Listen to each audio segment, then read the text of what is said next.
नमस्कार. श्री स्वामी समर्थ. आज आपण ललिता पंचमीची कथा ऐकणार आहोत. श्री ललिता पंचमी देवीची कथा मोठी रम्य असून ती स्कंद पुराणात आहे. श्री भगवान शंकर कैलास पर्वतावर ब्रह्मानंदात निमग्न असताना देवाच्या आग्रहावरून मदन त्यांच्या मनात कामवासना उत्पन्न करण्याचा प्रयत्न करू लागले. तेव्हा भगवान शंकराने आपल्या क्रोधाग्नीने त्याला जाळून भस्म केले. त्याच्या राखेपासून श्री गणेशाने मनुष्याचा पुतळा तयार केला व त्याला सजीव केले. हा बालक मदनासारखा सुंदर होता. श्री गणेशाने त्यास शतरुद्राचा उपदेश करून तपश्चर्येस बसविले.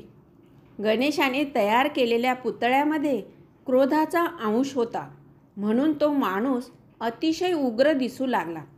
त्याला पाहताच ब्रह्मदेवाच्या तोंडून भंड भंड असे शब्द निघाले.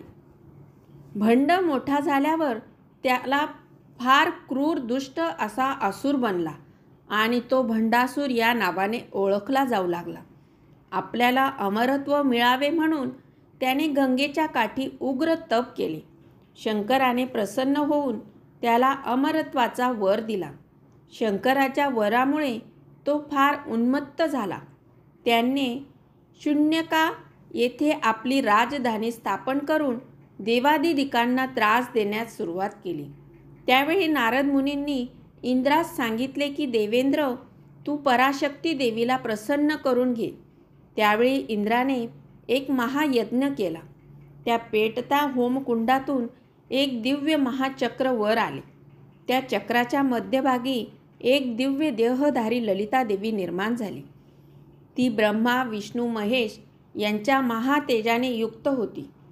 सर्व देवांनी भंडासुराच्या त्रासाबद्दल सांगताच त्या देवीने त्यांचा नाश करण्याचे आश्वासन दिले.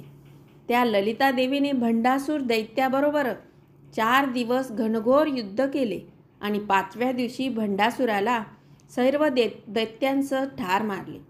तो शुभ दिवस पंचमीचा होता, म्हणून त्या दिवसाला ललिता पंचमी असे म्हणतात.